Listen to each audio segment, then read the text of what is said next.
Guys, welcome back to the channel where I cover missing persons, unsolved cases, crime news, and more.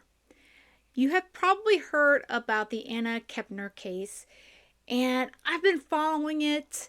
Hadn't done a video yet, but I wanted to dig in a little bit on it and get some basic stuff out and see if you guys would like to see me continue to cover it here on the channel.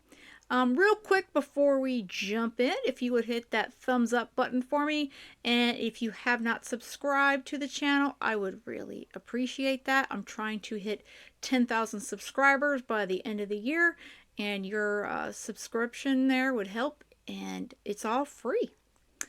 All right, so Anna Kepner, 18 years old, she went on a cruise earlier this month with her family. Okay, she lives in Florida, here where I live. And can you imagine? You're 18 years old, you're in your senior year of high school, and yeah, it's been a little while for me, but I'm trying to think back. You think you're kind of invincible when you're, your senior year. You think everything is going pretty good. You got your whole future ahead of you. And she gets on a cruise to enjoy some family time, and she is murdered. Yeah, I don't know about you guys, but going out to sea and potentially getting killed, that's pretty scary, to be honest with you. And I cannot imagine the fear that she faced in her final moments there on that cruise ship, because you're in the middle of the ocean and you're trapped. You truly are trapped. You can't get off. I mean, you could run all around the ship if possible, but there's nowhere to go. So the death of Anna Kepner, we still don't know a lot of details, it looks like. As of right now, they are stating that her cause of death is mechanical. It's a very strange description, mechanical asphyxia. Basically, it means when an object or physical force stops someone from breathing, and that's according to a medical examiner that WFLA spoke to, Stephen Nelson. So basically, her air was cut off. She was strangled to death, and again, that had to be awful as far as I'm concerned. And she's on this vacation with her family, and we're hearing, obviously, there's a lot of family issues, and they're not just issues like, hey, I don't like you. There's a lot more going on. Her stepbrother, her 16-year-old stepbrother, who has become the lead main suspect, he apparently had an attraction to his stepsister, Anna. I talk about ugh, that is for sure. So she apparently had to stay in the same room, the same cabin as him. There was three of them in a room. I'm not finding out the exact reasoning why, the rooms were set up in this way by the family, but I don't know if it had to do with costs or what. But I cannot imagine sleeping with a step sibling that has an unhealthy, disgusting attraction to you. I mean, that's not even just a little uncomfortable. It just should have never happened. According to her grandparents, the night before they discovered her, she was hanging out in the casino with them, and that she stated she was going to go back to the room. So the next morning, when this cabin was being cleaned, where Anna and her stepbrother were sleeping, the room attendant, he found her body hidden under the bed. Yeah. And I cannot imagine that poor room attendant, that cleaner, the maid, discovering a dead body under the bed. So after this discovery, obviously the ship docked. Things got really crazy aboard that ship. I cannot imagine being a passenger there. Since this all happened in early November, there's been a lot of quiet and mystery from the FBI and the medical examiner's office from South Florida. They just haven't wanted to release a lot of information to the public. The only thing that we have learned, again, like I said, is that her 16-year-old stepbrother, he's been identified as the suspect in her death, but that's actually according to court documents filed by his parents. So there's a whole other case going on, which is becoming tied into this one. It's an entire case revolving ongoing custody dispute, and that is where this is all mentioned. So a lot of stuff going on besides the fact that this young girl with her entire future right ahead of her, the holidays right here, she's going to be graduating next year. Her life was cut incredibly short. And from what I understand, she was a very kind person. She was very bubbly. And like I said, she had a bright future. As far as the timeline that I was able to find online, she was discovered at 11:17 a.m. on November 7th by that room attendant. And then on November 8th, the cruise ship did return to port. It returned to port in Miami, where Carnival, the cruise line, confirmed that the FBI had begun investigating the death of a guest. On November 10th, the school where Kepner was in the middle of her senior year, which is Temple Christian School, they announced on its Facebook page that she had passed away. And then the school encouraged students to memorialize her and decorate her car and such in her memory. Then we jump to November 17th. Court documents were filed in the divorce case of Kepner's stepmother, Chantel Hudson. In those court documents, they revealed that her 16-year-old son, which is the stepbrother of Anna, has been named as a suspect. So we're learning this through these court documents in the other case. The filing states an extremely sensitive and severe circumstance has arisen wherein the respondent or the mother will not be able to testify at the hearing at this time. It also further states that Kepner was on the cruise with her stepmother and her minor children, adding that she has been advised through discussions with investigators from the FBI and as well as her attorneys that a criminal case may be initiated against one of the minor children of this instant action. I don't think it may be initiated. I think we're talking for sure at this point. November 20th, an attorney for the 16-year-old's father stated in a court hearing that Anna and her stepbrother were staying in the same room on the cruise ship, which again is creepy as hell, knowing what we know about this very, very odd obsession that he seemed to have had with her. And later that night, family, friends, and classmates gathered at the Grove Church in Titusville for a celebration of life for Anna. And on November 24th, the medical examiner's office for Miami-Dade told Wesh 2 News here in Orlando that the report for Anna Kepner is currently part of an ongoing investigation or criminal proceeding and therefore cannot be released at this time. And they further told them that once the investigation or the proceedings has concluded, the records will become available. November 25th is pretty much the last main update up to this point. It states the attorneys for the 16-year-old stepbrother's father, they filed a subpoena asking for Anna's father, Christopher Kepner, to testify in the divorce and custody cases involving his wife, Chantel Hudson, and there's no further information on the filing stating why. And there is going to be another hearing this coming week on December 5th for Anna Kepner's father. He's going to be in the court. He's going to be in court. So again, there is some answers coming out, but not from the FBI, who is in charge of this investigation. And that can be frustrating considering that this all happened. This was November 7th that they discovered her deceased. So I don't know what the holdup is, besides that being on a cruise over international waters. I don't know if that changes things. Uh, that I don't know much about.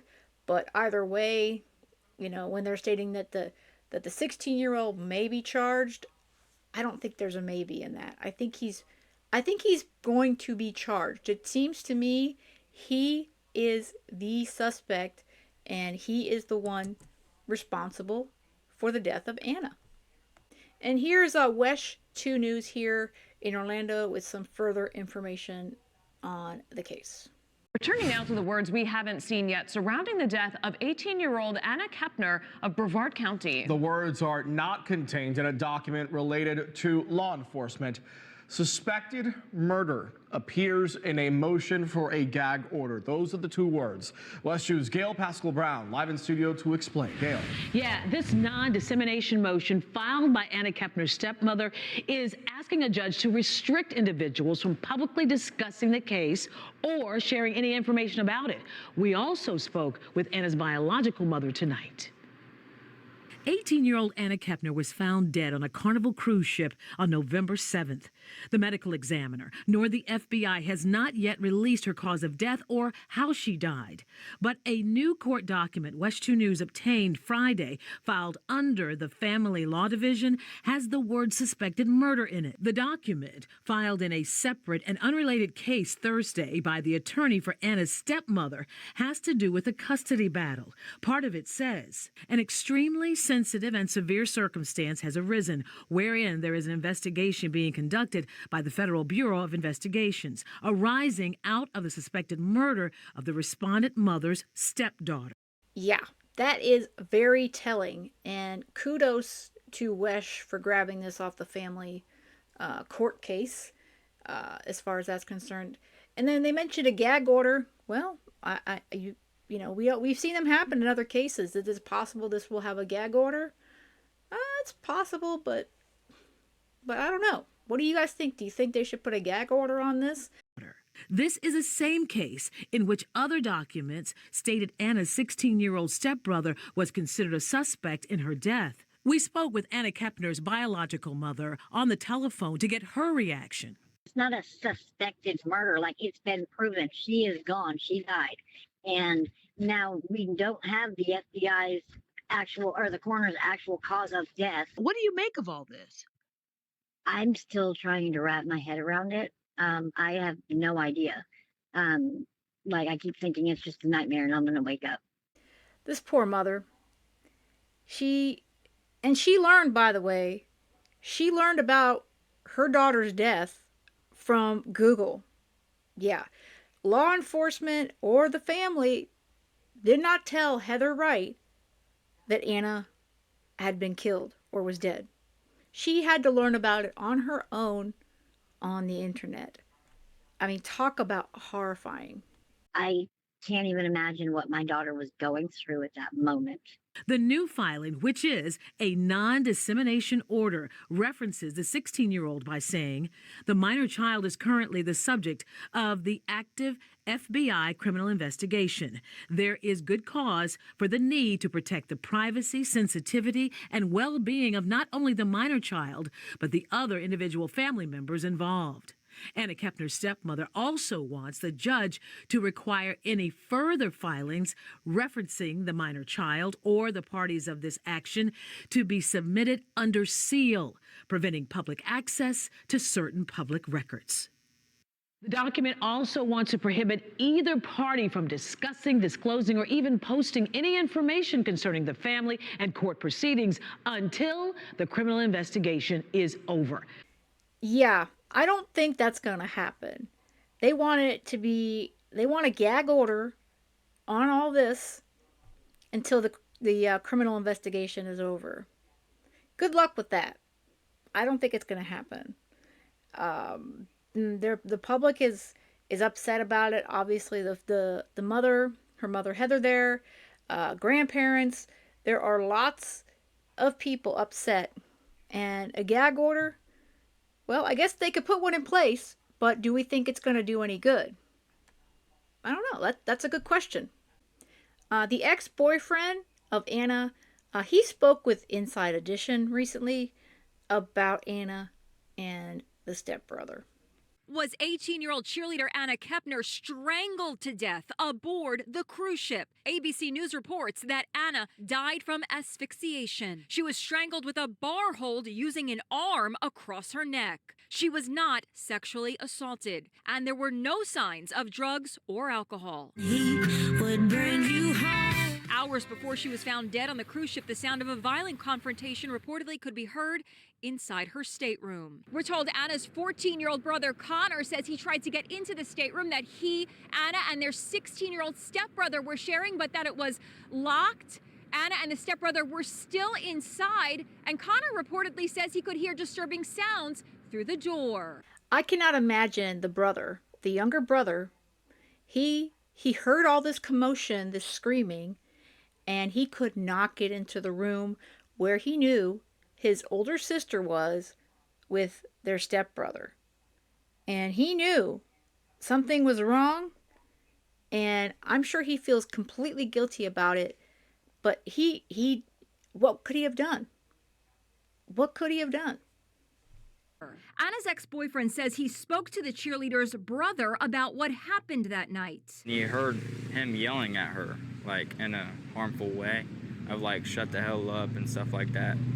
And that's when Connor knew something was going on. And there was screaming going on. Yes, ma'am.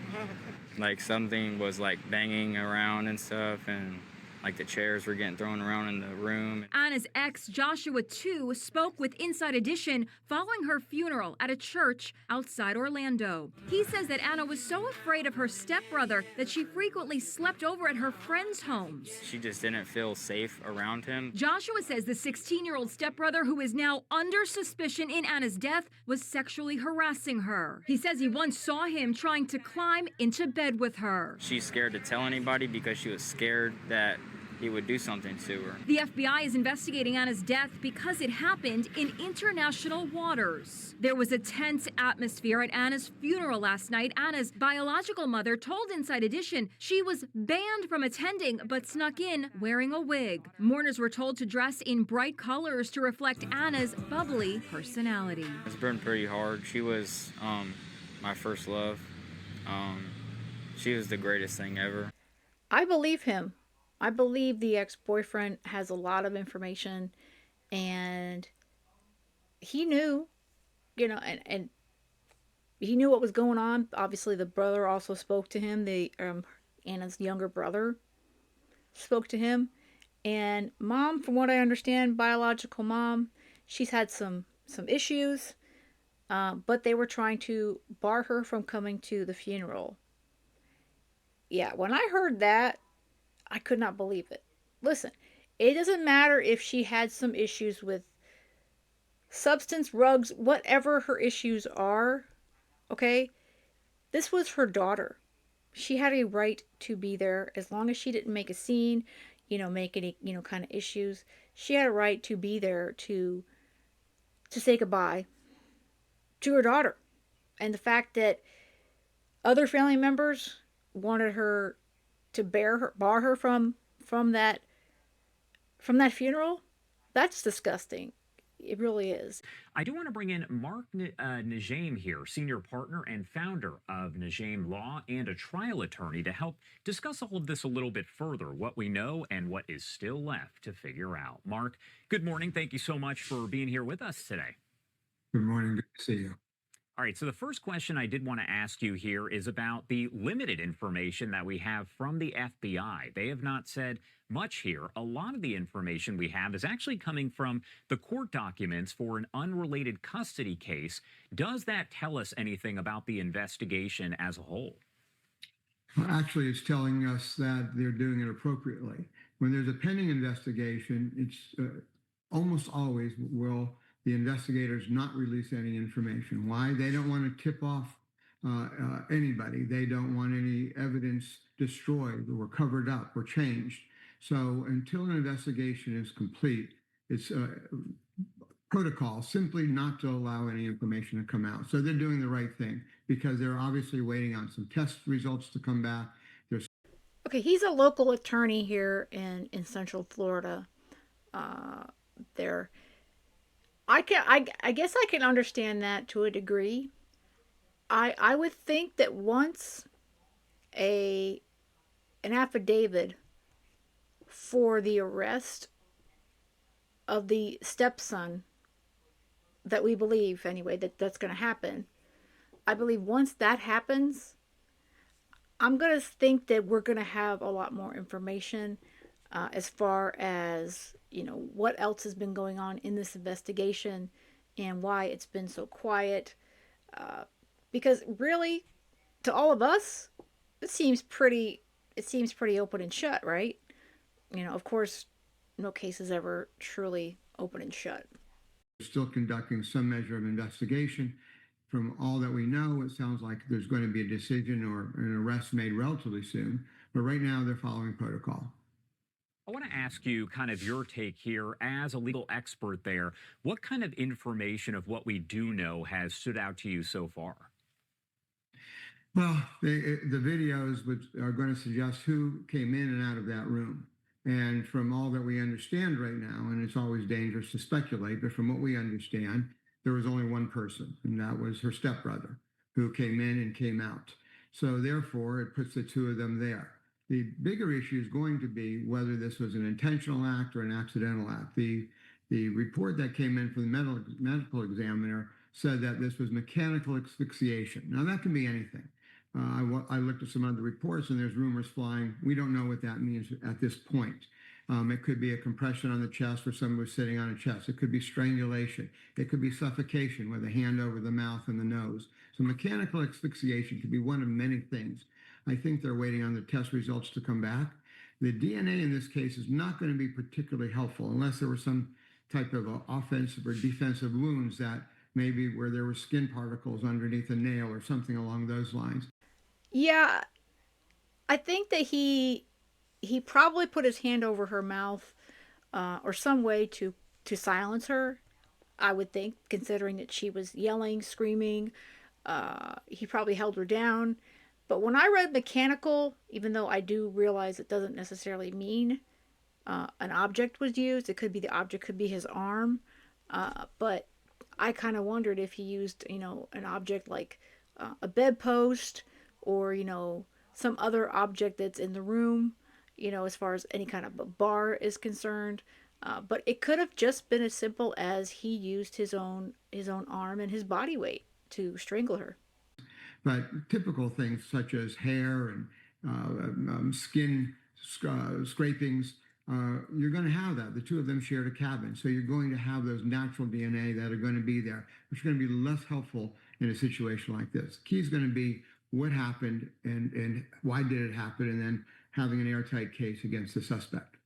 And we do know that the victim is 18 years old, still a teenager there, but the suspect, according to those court documents, could potentially be that 16-year-old stepbrother. So we're talking about a juvenile. How does a case like this involving a juvenile kind of factor into how the case plays out, but also what information can be released? I think it's a great question, simply because as a juvenile, one is normally charged in juvenile court. It's up to the state attorney whether to elevate those charges and charge somebody as an adult. I think that's part of the reason that they're going to be doing really a thorough investigation here, because with the death of a young woman and 18 years old, you don't want to typically charge a 16-year-old as a juvenile. So if you're going to upgrade the charges to adult court, then you really want to make sure that you've got all the evidence there. Because remember, oh, he's not going to be charged as a juvenile. No. Murder that's an adult charge. Okay? If they charge this stepbrother, which I believe it could happen any day now, he will be charged as an adult. 100%, in my opinion. remember, like almost every homicide, this is a circumstantial case. Rare is it that you have a eyewitness to a homicide. And so therefore all the pieces need to add up because this is a circumstantial case. Only two people were in that room, presumably, and the investigators want to go ahead and make sure they've got all their ducks in a row. And of course, as you said, the fact that not a lot of details have been released by the FBI shows that they're doing a thorough investigation, and that's what should happen. But what key questions or question do you have that you hope maybe investigators will answer soon? Well, we need to know how the asphyxiation took place. And I think that's critical. If in fact there was a strangulation with hands around the throat, that's pretty significant. We want to find out if there was a compression on the chest, if somebody was sat on. There's going to be the defenses in a case like this would typically go to be that it was accidental, that it was self-defense. Those would be the type of defenses that would normally take place. So I think that the authorities are going to want to eliminate those as best as they're able to in anticipation of a defense in that regard. Because if there's only two people in the room and one person ended up dead, sadly, then they want to be able to, by process of elimination, eliminate some of those other areas. Yeah. There is no real defense. I don't foresee, well, of course the defense attorneys will figure out anything they can do to show that the 16-year-old stepbrother may have been defending himself or what have you, but there's enough evidence, and we don't even know what the FBI has and what DNA and other evidence in that cabin and further, but there's just enough information that we've seen without the criminal investigation information to put a lot of doubt on him, and the fact that, well, remember, he was obsessed with Anna, and he already had done things to try to get on top of her, what have you. So I think he pushed it to the limit, and she fought him off, and he wanted to keep her quiet, and he killed her. But the fact that he didn't have sex with her, I guess he was too scared to do that. So I guess either way, there's going to be plenty of evidence, I think, to prove this all in court. There's also other areas that have come out, and we hate to speculate with such a tragic death, but there's been some reports that there was some sort of infatuation or obsession with the stepbrother over Anna, and they want to check into that, because then you get into issues such as motive or the crimes of passion. 80% of homicides are crimes of passion, friends and family. It's not somebody going out there randomly killing somebody. So I think they want to get all that information together, question all the potential witnesses and people who understood, witnesses being people who understood the relationship. That to me is the motive right there. The motive was the stepbrother. He was obsessed with Anna. He was obsessed with his stepsister. And because she told him no, he killed her. I mean, it's the oldest, kind of story. Someone doesn't reciprocate, with you. They tell you, I don't love you. I don't feel the same way you do. And instead of moving on with his life, getting the help that he needed, because obviously he needed help and he still does, he decided to kill her. It's like, if I can't have you, nobody can. And it's sad, but we see it all the time. And then have their case presented. When you talk about a case like this that is receiving national attention, international attention, it's been in many different online sources, like People Magazine spoke with the father of the victim here, who said that he wants the stepbrother to be charged. Again, a lot of different information coming out. It's shared all over social media, and not all of it is true. What sort of role does that play? Does that make it more difficult as the legal process does play out? Well, there's a difference between a court and the court of public opinion. And the court of public opinions can drive cases, but they're not going to control a case. So in a situation like this, I think the father of Anna was very strategic and appropriate in his responses. It's a challenging situation. You've got this blended family, and now you've got you've got your daughter who's been killed, and then you've got the son as a suspect. So this is a stepson as a suspect. So you've got a horrific situation going on. People want to hold on to hope, and there's often a lot of denial in situations like this. Normal dynamics, normal psychological and emotional dynamics. If Anna's father would have listened to her, this would have never happened. He is trying to he's trying to save himself a little too late. This did not have to happen. This did not have to happen to her. Again, she had her entire life ahead of her, and it was stolen from her. Her stepbrother stole her future, and her family, her father, those that knew that this was an uncomfortable situation for her, and that they knew that the stepbrother was inappropriate to her, as far as I'm concerned, they are partially to blame. Will they ever have any charges brought against him? Yeah, I doubt it. I doubt it. But as much as I feel horrible for him that he lost his daughter, he does have some blame in this, as far as I'm concerned, in my opinion. Because if he would have listened to her, I'm sure she told him many times that she was not comfortable being alone with her stepbrother. It's just sad that not only did this happen, but that it could have been prevented. And this happens in a lot of these cases we see, where if someone would have listened to the cries of the victim stating that they needed help, they needed to be saved in some way, that they would not have died. So that could have been, she could have been saved. She could have walked back off of that cruise ship just like she walked onto it.